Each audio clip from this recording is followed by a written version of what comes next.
Let's talk talents and glyphs. In Mist of Pandaria, talents are independent from your specialization. That means you get your core spells and abilities when you choose your specialization, and all three specs shares the same talents. You get one talent point every 15 levels, and you can choose between three different talent every tier. Let's have a look. At level 15 you have some self-healing talents.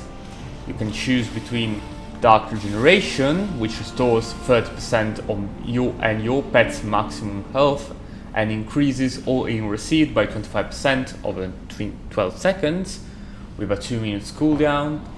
You got Soul Leech, that makes your main spells grant you and your pet a shadowy shield that absorbs 10% of the damage dealt for 15 seconds. And you got Harvest Life, that increases damage of your drained life by 50% and healing of your drained life by 150%. They're all pretty similar. Soul Leech is the default choice if you don't have any particular need in terms of self-healing, because it's just a passive damage reduction, and the harder you hit, the more damage you absorb on your shield. Dark Regeneration, it's a pretty strong cooldown if you're on an encounter that have big damage spikes. And Harvest Life makes your drain life actually worth casting and may help your healers a bit in terms that you're able to self-heal for quite a lot. Overall, it's a matter of which encounter you are in and your personal preferences. Mind that you can actually change your talents between different encounters by using a Tome of Clear Mind, so you can and should adjust your talents to what you are going to face. At level 30 we have some utility. You can choose between Demonic Breath, which slows all enemies in a cone of 10 yards for 6 seconds. You got Mortar Coil, which is the former Death Coil, Fear and Self-Heal. And you got Shadow Fury, which stuns the enemies within 8 yards for 3 seconds. Mortar Coil is a pretty solid choice. It's your standard panic button, quite literally.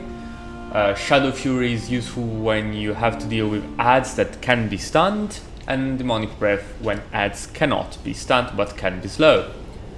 Again, depends on what you're facing.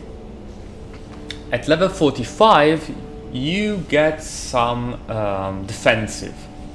Soul Link, which used to be a standard spell for all warlocks, makes 20% of your damage taken split with your summoned demon, and 3% of all damage you deal is converted to healing on you and your demon.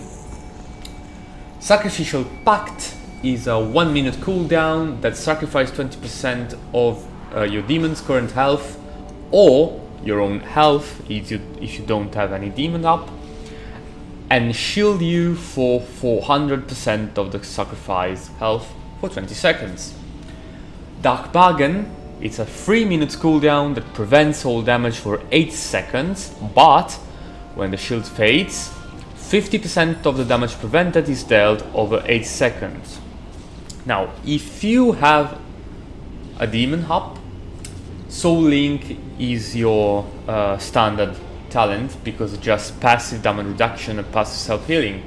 However, if you do not have a demon up, and you shouldn't as a Destruction Warlock, then the other two are far more powerful. Sacrificial Pact is a handy cooldown that can make you able to ignore some damage mechanics by just shielding.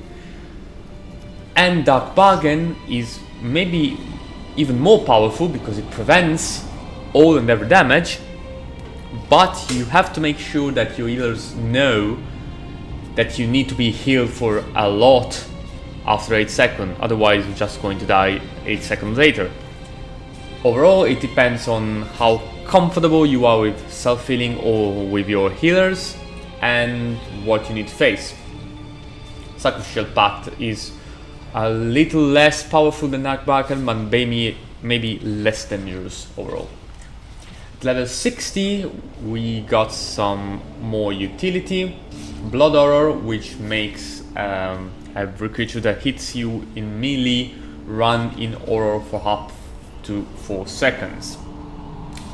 Burning Rush can be toggled on and off and drains 4% of your maximum health per second to increase your movement speed by 50%, and you may not reduce your speed below 100% of normal movement speed.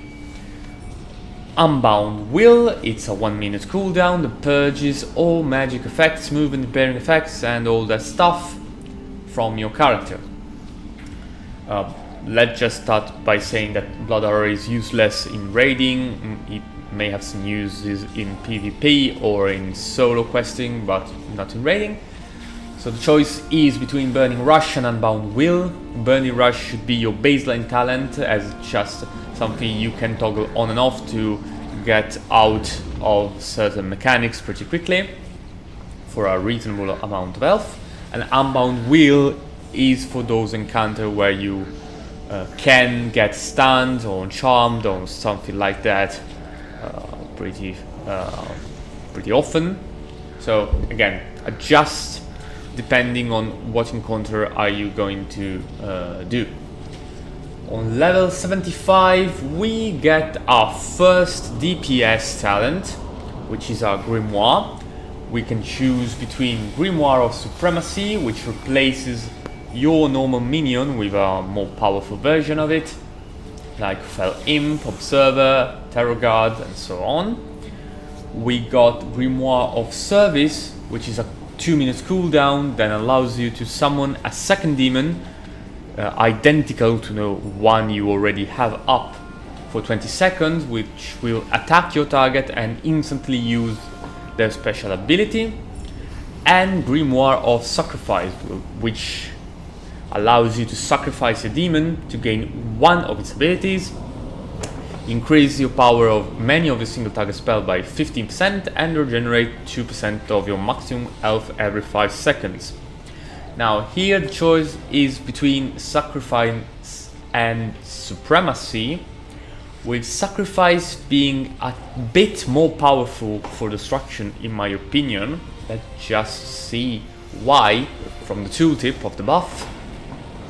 Grimoire of Sacrifice makes the damage dealt by Incinerate, Conflagrate, Shadowburn and Fell Flame, so pretty much every one of your rotation spells increase by 15%, and your Chaos Bolt deals 15% additional damage over 3 seconds, so it leaves a dot on your target. This is really powerful and should make up for the loss of DPS from not having a demon. Maybe in low level gear Grimoire of Supremacy is a tad better, but overall Grimoire of Sacrifice is a solid choice and will be your to-go talent for higher item level gear. Last but not least, at level 90 we got Archimonder's Darkness, which makes your Dark Soul spells have 2 charges instead of 1, so more flexibility. Kil'jaeden's Cunning, which allows you to cast your filler spell while moving. And Manrod Fury, which increases the area of your AoE effects by 500% and the damage by 100%. As a Destro, that is only your Rain of Fire. Now your baseline talent will be Archimonder's Darkness, which allows you to be a little more flexible on when to use your Dark Soul spell. If you're going to face a boss which forces a lot of movement, you'll be switching to Kil'jaeden's Cunning, so you'll be able to generate Burning Ember even while moving by casting Incinerate. Manrod's Fury shouldn't be much worth, because I can't think of a raid encounter which needs that heavy AoE damage, but if you find one, you might think about switching to that. Pretty niche, anyway. Talking about Glyphs, Glyphs got reworked again. We have no prime gift, only major and minors. Major gift can have a DPS increase, but overall it should be mainly about utility. Minor glyphs are mainly aesthetic. As major glyphs go, the only mandatory glyph that you should be having is Glyph of Soulstone, which allows players resurrected by Soulstone return to life with 100% health, so mandatory for battle res. You may want to set your Glyph of Healthstone that increase the healing done by your Healthstones by 100%, but the health is restored over 10 seconds, so your Healthstone become a hot instead of an insta healing. Make sure your raid knows if you're using that glyph, so they can behave accordingly. And if you, like me, are lazy and don't want to put up with yet another defensive cooldown, you can use Glyph of Eternal Resolve, that makes your Unending Resolve no longer activated, but passively provide 10% damage reduction from all sources. Pretty strong and pretty handy. Other useful glyph can be Glyph of Demonic Circle, which reduces the cooldown on Demonic Circle by 4 seconds. Glyph of Drain Life increases the healing of Drain Life by 30%, particularly powerful if paired with Harvest Life talent. And that's it for the major glyphs. Nothing else is really worth mentioning. As minors glyphs go, as I said, they're merely aesthetic, like Crimson Banish make your banish spell red.